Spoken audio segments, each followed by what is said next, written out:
आज की वीडियो में हम बात करने वाले हैं बॉलीवुड की एक ऐसी एक्ट्रेस के बारे में जिनकी लाइफ किसी फिल्म से कम नहीं रही है, जहां glamour, love, heart break, controversies और फाइनली एक पीसफुल लाइफ सब कुछ देखने को मिलता है। और वो है नरगिस फकरी।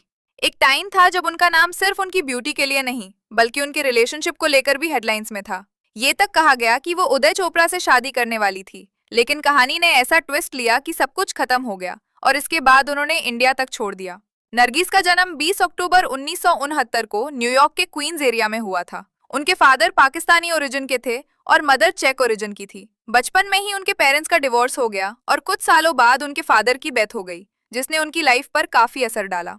सिर्फ 16 साल की एज से ही उन्होंने मॉडलिंग शुरू कर दी थी और धीरे धीरे उन्हें काम मिलना भी शुरू हो गया।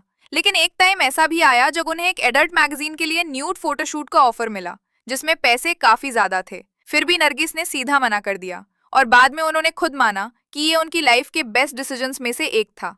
इसके बाद उन्होंने इंटरनेशनल ब्रांड्स के साथ काम किया और अमेरिकाज नेक्स्ट टॉप मॉडल जैसे प्लेटफॉर्म पर पार्टिसिपेट करके अपनी पहचान बनाई। 2009 में किंगफिशर कैलेंडर शूट ने उनकी लाइफ का सबसे बड़ा टर्निंग पॉइंट क्रिएट किया, जहां से बॉलीवुड के डोर्स उनके लिए ओपन हुए।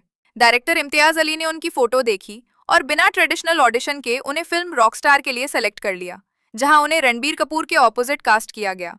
ये सब सुनने में एक ड्रीम जैसा लगता है, लेकिन रियलिटी काफी टफ थी, क्योंकि नरगिस को ना एक्टिंग का एक्सपीरियंस था और ना ही हिंदी लैंग्वेज आती थी। जब रॉकस्टार रिलीज हुई तो रणबीर कपूर की एक्टिंग की तारीफ हुई, लेकिन नरगिस को उनकी एक्टिंग और डब्ड वॉइस के लिए काफी क्रिटिसाइज किया गया।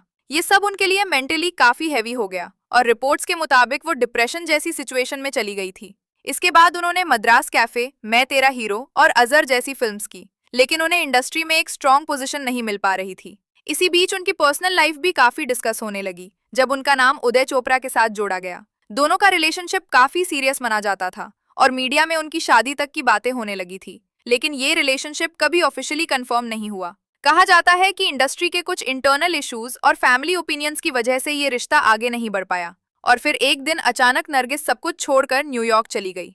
इतना ही नहीं, उन्होंने अपने कुछ ऑनगोइंग प्रोजेक्ट्स तक प्रॉपरली इन्फॉर्म किए बिना छोड़ दिए, जो सबके लिए शॉकिंग था।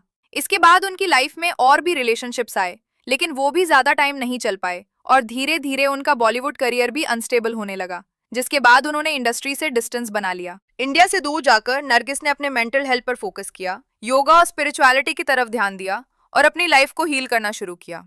कुछ टाइम बाद उनकी लाइफ में एक नया इंसान आया, जिनके साथ उन्होंने 2025 में शादी कर ली और आज के टाइम में रिपोर्ट्स के मुताबिक वो दुबई और अब्रॉड में एक सेटल्ड और पीसफुल लाइफ जी रही हैं।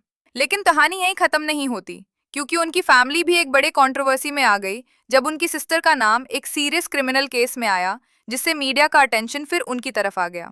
लेकिन नरगिस ने इस पूरे मैटर पर साइलेंस मेंटेन किया। अगर उनकी पूरी जर्नी देखी जाए तो ये एक रोलर कोस्टर जैसी रही है, जहां एक सिंपल मॉडल से बॉलीवुड एंट्री, फिर criticism, love story, heart break, depression और फाइनली एक पीसफुल लाइफ का फेज देखने को मिलता है। और शायद यही लाइफ का सच है कि सब कुछ प्लान के अकॉर्डिंग नहीं होता, लेकिन आखिर में इंसान वही पहुंचता है जहां उससे होना चाहिए होता है। आपका क्या ओपिनियन है नरगिस फकरी की इस जर्नी पर? क्या उन्हें बॉलीवुड में और चांसेस मिलने चाहिए थे? कमेंट करके जरूर बताना। और अगर वीडियो पसंद आए तो लाइक, शेयर और सब्सक्राइब करना मत भूलना।